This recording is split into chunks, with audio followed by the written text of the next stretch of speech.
శ్రీ గురుభ్యో నమ. మహాగణాధిపతి నమ. శివాయ గురు నమ. శ్రీ కామేశ్వరి నమ. టోరీ శ్రోతలకి శుభోదయ శుభాకాంక్షలు.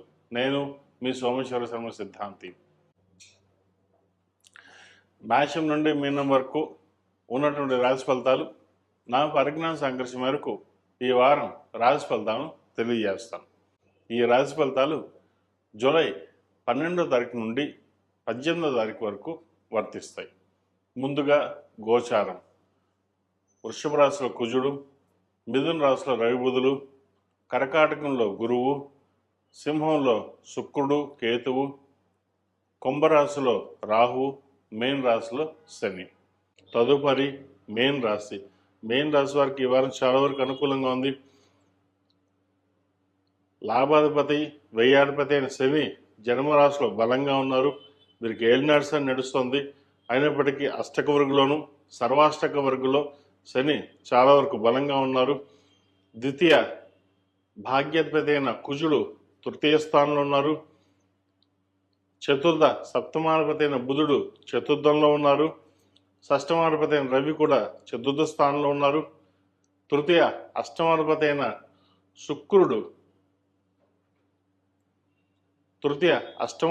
శుక్రుడు షష్టమంలో ఉన్నారు కేతువుతో కలిసి. వ్యాపార అభివృద్ధి బాగుంటుంది. నూతన కార్యక్రమాలకు శ్రీకారం చుడతారు. కష్టం తగిన ప్రతిఫలం తప్పకుండా లభిస్తుంది. ఖర్చులు అదుపులో ఉంటాయి. రూపాయి సంపాదించాలి, అవి దాచుకోవాలి అనే ఆలోచన ఎక్కువగా ఉంటుంది.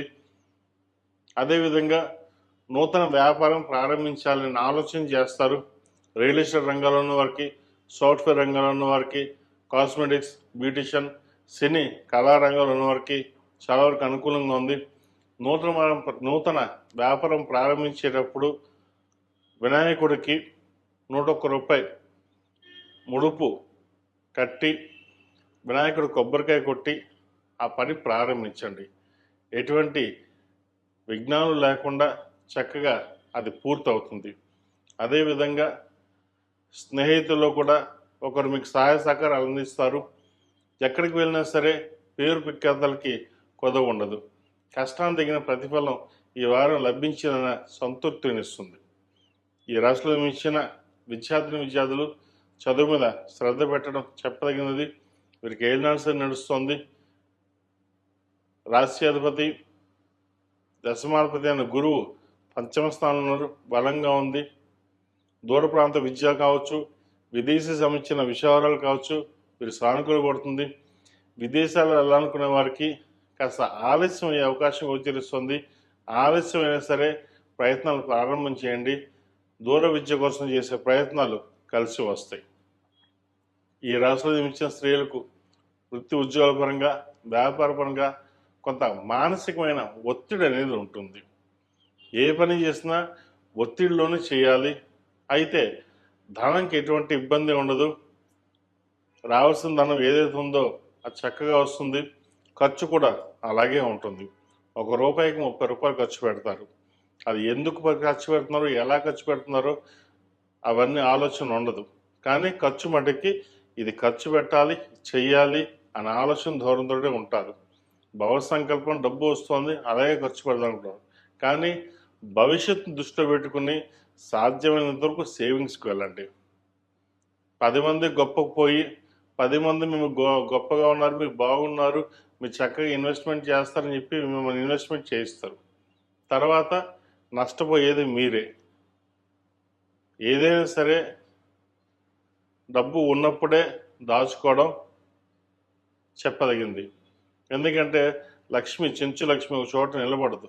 కానీ మనం ఎంత ఖర్చు పెట్టాలి, ఎంతవరకు ఇన్వెస్ట్మెంట్ చేయాలి, ఏమి చేయాలి అనే ఆలోచన మన మీద ఉంటుంది. మన ఆలోచనను బట్టే ఏదైనా కర్తవ్యాన్ని ఉంటుంది. కాబట్టి మనం ఎలా ఖర్చు పెడదామంటే అలాగే ఉంటుంది. మనసు పరిపరిగా ఉంటుంది. కానీ మనం ఏం ఆలోచించాలి, ఎలా ఖర్చు పెట్టాలి అది మనం డిసైడ్ చేసుకోవాలి. డబ్బుల విషయంలో మటుకి చాలా వరకు జాగ్రత్త ఉండడం చెప్పదగిన సూచన. వివాహ సంబంధించిన విషయాలు ఒక సంబంధం చేతి దాకా వచ్చి చేజారిపోతుంది. అయితే ఎటువంటి ఇబ్బంది లేదు, మంచి సంబంధం కుదురుతుంది. ప్రతిరోజు ప్రతినిత్యం అమ్మవారికి మొగల పువ్వు కుంకుమ, కుబేర్ కుంకుమతోటి చక్కగా అష్టోత్తరంతో పూజ చేయండి. అదేవిధంగా వ్యాపార ప్రదేశంలోనూ ఇంట్లోనూ గుగ్గిలంతో ధూపం ఎక్కువగా వేయండి. మంచి ఫలితాలు సంప్రాప్తిస్తాయి. ఈ రాశిలో జన్మించిన వారికి కలిసి వచ్చే సంఖ్య 2, కలిసి వచ్చే రంగు డార్క్ గ్రీన్. ఏదైనా పని మీద బయటకు వెళ్ళేటప్పుడు గురువారం కానీ శుక్రవారం అడిగిన వెళ్ళండి. మంచి ఫలితాలు సంప్రాప్తిస్తాయి. ఇంట్లో కానీ వ్యాపార ప్రదేశంలో కానీ జిల్లేడు హనుమాను, జిల్లేడు గణపతిని పెట్టుకోండి. దాని ద్వారా నరదిష్టి అనేది తగ్గుతుంది. ఆ విఘ్నేశ్వరుడి అనుగ్రహంతో అన్ని విఘ్నాలు తొలగి వ్యాపార పరంగాను ఉద్యోగపరంగాను చక్కగా ఉండడం కోసం ఈ జిల్లేడు హనుమాన్ని, జిల్లేడు గణపతిని చక్కగా ఆఫీస్లో అయితే టేబుల్ మీద, వ్యాపార ప్రదేశంలో అయినా సరే టేబుల్ మీద పెట్టండి. అదే ఇంట్లో అయితే కనుక చక్కగా దేవుడి గదిలో కానీ లేదా సింహాద్వారానికి ఎదురుకుండా కానీ చక్కగా పెట్టినట్లయితే ముందు ఏదైతే నరఘోష కానీ నరదృష్టి కానీ ఏదైతే ఉంటుందో అది తగ్గుతుంది. అదేవిధంగా కొన్ని పనులు ఎప్పటి నుంచో పెండింగ్ ఏవైతే ఉన్నాయో అవి పనులు పూర్తవుతాయి. ఎందుకంటే అన్ని విఘ్నాలకి ఎటువంటి విఘ్నం లేకుండా ఉండడానికి ఆ మహాగణాధిపతిని పూజించడం మనకు ఎంతో ముఖ్యం. అది అదేవిధంగా మన ప్రతి పనికి మనం బలం చేకూరాలి అంటే మన ఆంజనేయ స్వామివారు. కాబట్టి ఈ జిల్లేడు హనుమాను, జిల్లేడు గణపతి చక్కగా ఇంట్లోనూ వ్యాపార ప్రదేశంలో పెట్టుకోండి. చక్కటి ఫలితాలు సంప్రాప్తిస్తాయి. ఇంట్లోనూ వ్యాపార ప్రదేశంలోనూ ఇవి పెట్టుకోండి. తప్పనిసరిగా శుభ ఫలితాలు. అది ఎవరు ఖర్చు పెట్టరు, మీకు మీరుగానే ఖర్చు పెట్టాల్సి వస్తుంది. ఈ విషయంలో జాగ్రత్త వహించండి. స్థిరాస్తులకు సంబంధించిన వ్యవహారాల్లో సానుకూలంగా ఉంటుంది. సోదరి సోదరుల మధ్య సఖ్యత పెరుగుతుంది. మాతృమూర్తికి సంబంధించిన విషయాలు చక్కగా ఉన్నాయి. మీకు ఏమైనా స్థిరాస్తులకు సంబంధించిన రావాల్సి ఉంటే ఈ వారం వచ్చే అవకాశాలు గ్రహతులు గోచరిస్తోంది. ఈ రాశిలో జన్మించిన విద్యార్థులకు కొంతవరకు అనుకూలంగా ఉందని చెప్పచ్చు.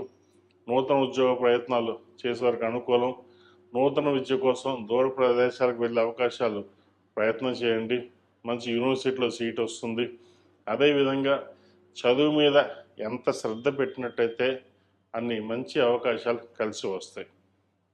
రాష్ట్రాధిపతి అయిన రవి లాభస్థానంలో ఉన్నారు, బలంగా ఉన్నారు. అదేవిధంగా ద్వితీయాధిపతి లాభాధిపతి అయిన బుధుడు కూడా లాభస్థానంలో ఉన్నారు. చతుర్థ దశమాధిపతి అయిన కుజుడు దశమ స్థానంలో ఉన్నారు. ప్రేమ వివాహం సంబంధించిన విషయాలలో కొన్ని ఆచితూచి అడుగులు వేయాలి. మీరు ఒక నిర్ణయానికి వచ్చారంటే వెనకడుగు వేరు, ఇలాగే ఉండాలి, నేను నిర్ణయం తీసుకుంటే మనం వెనక్కి వెళ్ళను అనే ఆలోచన ఉంటుంది. అయితే కొన్నిసార్లు పట్టు విడుపులు అనేవి ఉండాలి.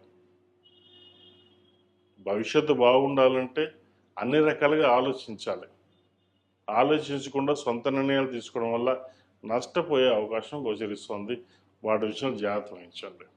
ఈ రాశి వారు ప్రతిరోజు ప్రతినిత్యం దక్షిణామూర్తి స్తోత్రం, నవగ్రహం స్తోత్రం కానీ, ఈ రాశి వారు ప్రతిరోజు ప్రతినిత్యం దక్షిణామూర్తి స్తోత్రం, నవగ్రహ స్తోత్రం పఠించడం చెప్పదగినది.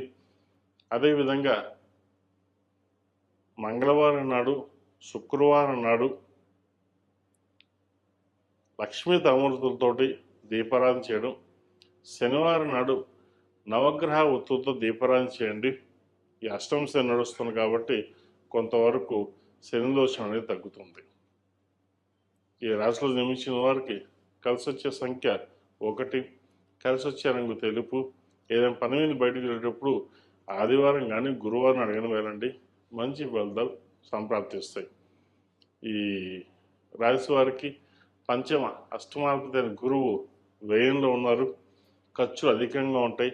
ఖర్చుల విషయం మటుకి కొంచెం జాగ్రత్త వహించడం చెప్పదగినది. అదేవిధంగా సెల్ఫ్ డ్రైవింగ్ విషయంలో కూడా కొన్ని జాగ్రత్తలు తీసుకోవడం చెప్పదగిన సూచన. తదుపరి కన్యా రాశి. కన్యా రాశి వారికి ఈ వారం చాలా వరకు అనుకూల